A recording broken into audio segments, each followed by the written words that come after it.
I think one of the most highest appeals of this series is the fact of how realistically awkward it is.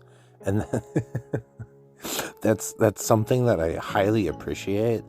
And the fact that it's almost like, in my opinion, one of the most realist, down to earth romances that we have, which is like unfathomable, and it's not something you would think of this series. However, the further it goes into it, the more you think about that, because we've got a whole season and a half out, right? And from the beginning, if you had never read the manga, obviously, it's like a subtle romance that kind of develops, but you would never, ever, ever, ever think that it would get to the way it is now if you hadn't, kept going on. I mean, obviously it feels like that, but most like romancy animes kind of like by the end of 12 episodes, done, they're in love, boom. This one takes place over time. It's been a whole school year, and we're already into the Christmas New Year's season from this season right now, and we are just now starting to develop this relationship that's only getting deeper and better as it moves on, because they get to know each other, and it just feels more sincere and real. And that's one thing I just deeply admire about this series. And this episode really drilled that home, and I really appreciate that. So with that being said, I got the intro done with. Let's kind of dive right into this episode and just rip it apart limb from limb and get into the nitty gritty. So from the very beginning, we got Nagatoro and her older sister eating that same pudding dessert, that gelato that she made for her last time in their kitchen. And Hayase Nagatoro, she asks, her older sister, who's clearly, I believe she's 19 if I remember correctly, so she's got a few years on her. She asks her what would be a good Christmas present, which is a very bold statement, especially not knowing who you're giving it to. Well, obviously her older sister knows who she's giving it to, so she gives her kind of like, is it somebody personal? And of course, between Nagatoro and Senpai, they're both at that like mode where they don't really admit it, but everybody around them freaking knows it. Like, they're just pushing that crap. So she's like, no. So she's like, oh, you can just give them some food if they're not anybody important. It's there and it's done. Or if they are important, you should give them something that's going to remind them of you, and that they're going to have good use for. So she thanks her sister, and her sister, of course, goes, well, if it's something that, like that, I got a gift idea. And she freaking shows, she says, I've got this idea, and she shows her like a body pillow of herself with her face on it. And of course, Nagatoro's like, no.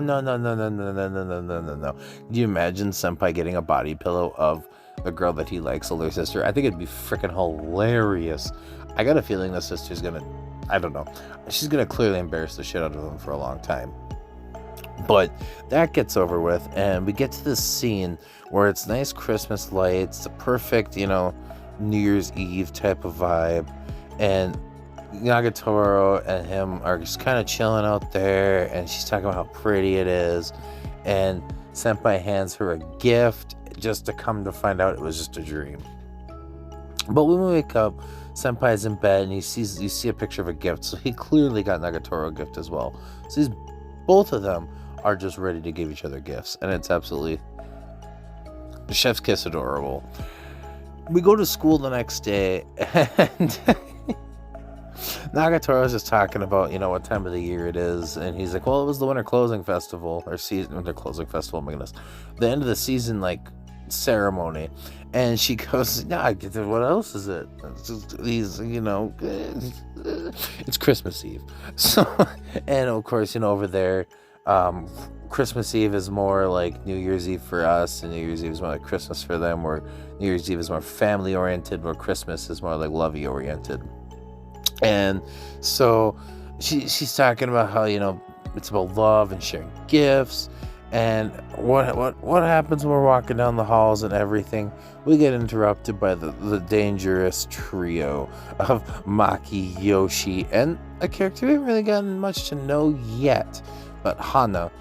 And we get stopped, get dragged into this conversation in this classroom, and on the other side of the classroom is Sakura and some other characters, just some minor ones that we've seen in the last couple episodes. And we get in this debate where on one side it's Yoshi, Maki, and Nana, and the other side is Sakura and a bunch of the other two that I was talking about.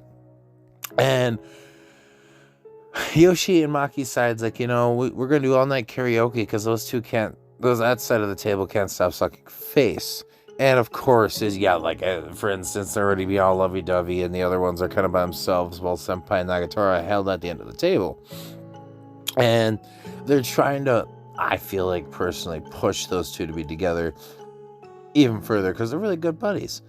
But Senpai and Nagatoro are just trying to find the right moment to give each other their gifts, and it's freaking hilarious. So, they offer those two to go to karaoke with them all night, but Senpai makes this awesome excuse of, I kind of forgot something in the art classroom, and so I gotta go. Isn't that right, Nagatoro? And Nagatoro gets dragged with it too, and obviously Yoshi and yeah, I love Yoshi, but Yoshi and Maki are like, you gotta give it to Senpai. At least he's trying in his own way, and which he really is, and he's getting the help from everybody, so it's even better. So we kind of get the nice cat cut scene. And we go to the art classroom, and he's like, oh crap, I gotta, he's just really overthinking the situation. So he grabs some pencils and throws them in his bag. And they get ready to give each other the gifts. And who comes out of the closet? It's the class president, and she's buck naked. She's freaking tits out and everything. And she's talking about how she's trying to absorb the air from the classroom because this is her last, few moments there before she graduates. And obviously Nagatoro is not very happy about it because she interrupted the moment, first of all. Second of all, she's buck naked, and Nagatoro just does not like her. And it's freaking hilarious. And she just tells her to hurry up and graduate. She calls her a skeevy bunny, and I just thought that was one of the most hilarious scenes. So they're kind of going around the school trying to find an opportune place to give each other their gifts, like I said. And they kind of sneak into the nurse's office because they run into the principal, but they don't speak to him. They just know that if he catches them, they're going to be kicked out of the school for the day. So go to the nurse's office, and there's Sakura being the whore she is. And even the guy's not ready for this, but she's just all up on him making out. So we leave that room. And we kind of just go around everywhere, avoiding the principal, trying not to get caught, and end ourselves up on top of the roof. And, Senpai at first is like, oh, nobody will be up here. And sure, lo and behold, there's 8 couples up there just making out, right? It's like a cluster of fuck groups. And we get the announcement on the intercom that they gotta leave the school because it is closing. However, Senpai finally gives her gift. And it is this absolutely adorable cross-stitch type of scarf. And she's absolutely happy with it. And we come to find out that they got each other the same exact gift. And Senpai's is a little basic, but the fact that they both thought about that, it's just more meaningful. And I really enjoy that very much. It's realistic, cute, first Christmas gifts for each other. Perfect. Now, we go home and we kind of skip a week because it is now New Year's Eve. And Senpai gets a call from Nagatoro, and she's like, yo, you going to the shrine tomorrow? And he's like, no, I haven't done that since I was a kid. And of course, Nagatoro calls his ass out, and she's like, I'm not surprised about that. But she gives him a suggestion for a shrine and says he should go, and kind of just hangs up. Now, obviously, she's kind of playing that reverse psychology type of role because that's how she works, and she knows that Senpai will click hook, line, and sinker and follow that bait. And he does this as it goes to suit, and he shows up, and he's really hoping Nagatoro is going to be there because obviously he loves the woman. And she shows up, and he's wearing the scarf that she gave him, which is also, by the way, baby blue. And Nagatoro's out there in her shrine outfit because it turns out she is working as a shrine maiden for the day. And she looks absolutely adorable in it. And she is fishing for some compliments. And he does kind of, give it to her a little bit. And then she leads him over to get his hands cleaned, his mouth clean, get him prepped for everything. And he gets his fortune. And we kind of learn that hers is excellent, like in every category, of course, right? And he gets bad luck. However, she's got to go to her duty. And he's like, well, I'm going to leave now. And she clearly wanted him to say, something. But he doesn't. And she's really depressed about it. And she moves back to her shrine position. But he looks at his fortune again, and underneath, as a relationship one, it says, nothing's going to happen unless you do something about it, essentially.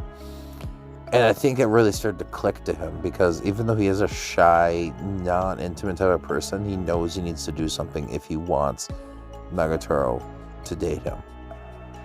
So Nagatoro's kind of whining to the girl that she's working with, and Senpai shows up, right? And he buys a charm, and Nagatoro's really shocked.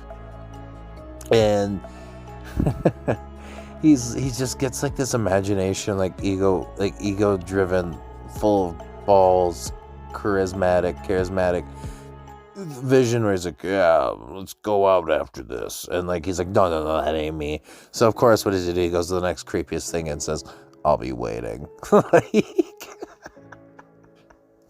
He could have said anything, but of course he just goes, I'll be waiting. As creepy as it is. And of course, even he knows afterwards that that's not extremely creepy. But she texts him and says, I'll be 20 minutes. So he waits for her, and she comes, and she's got this perfectly cute jacket with the longer, I don't know what to call them, but they're the long teardrop buttons, and her cute scarf that he got her, and it's a perfect outfit. So she asks him what's up, and he's like, well, maybe we should actually go to the shrine and, make our wishish thing. And we get there, and he realizes, he just remembers that this is a relationship shrine, of course.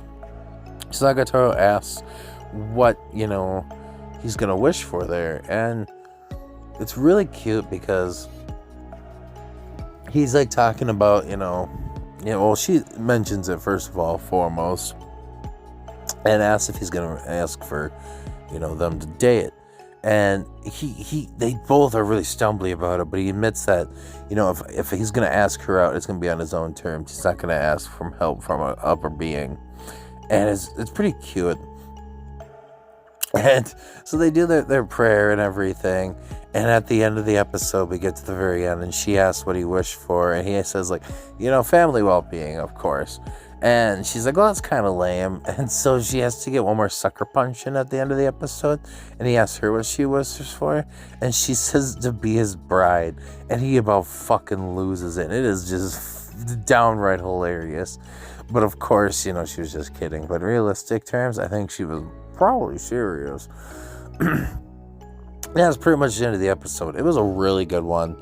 I very thoroughly enjoyed it. And I say that every week, but it's just the truth. And looks like next week's episode, we're going to be going to a ski resort with the buddies. And I'm pretty hyped about that. Another chance for them to get closer and also experience more time with Yoshi and the gang. I love any episode we get. We haven't gotten a whole crap ton because this is more of a couple focusing on them eccentric season that we've kind of developed them as people. But I'd really like to see another episode with the front gang, because every time they show up, it is just absolutely freaking hilarious. Especially now that we're 6 out of 12 episodes in. I think it's a good time to get it in the mid-season before we get to the more serious endings and finish the series. Hopefully we get another season after that. Like I say, who knows? And if not, I'll just read the manga. But absolutely to die for. And that's pretty much all I got to say about this episode. And I'm going to wrap this up now. Thanks for watching. And if you enjoyed this video, please leave a like. And if you did enjoy it and you stayed this long, I thank you very much. It'd mean a lot if you subbed to me. We're almost to that 100 goal. And we're going to sadly somehow make it unbiased video on Demon Slayer. And I'm not looking forward to it, but I am also looking forward to it. It's going to be pain. But it's the 100 gold. It's going to be awesome. So with that, I guess this has been Squids, and I will see y'all in the next video. Peace.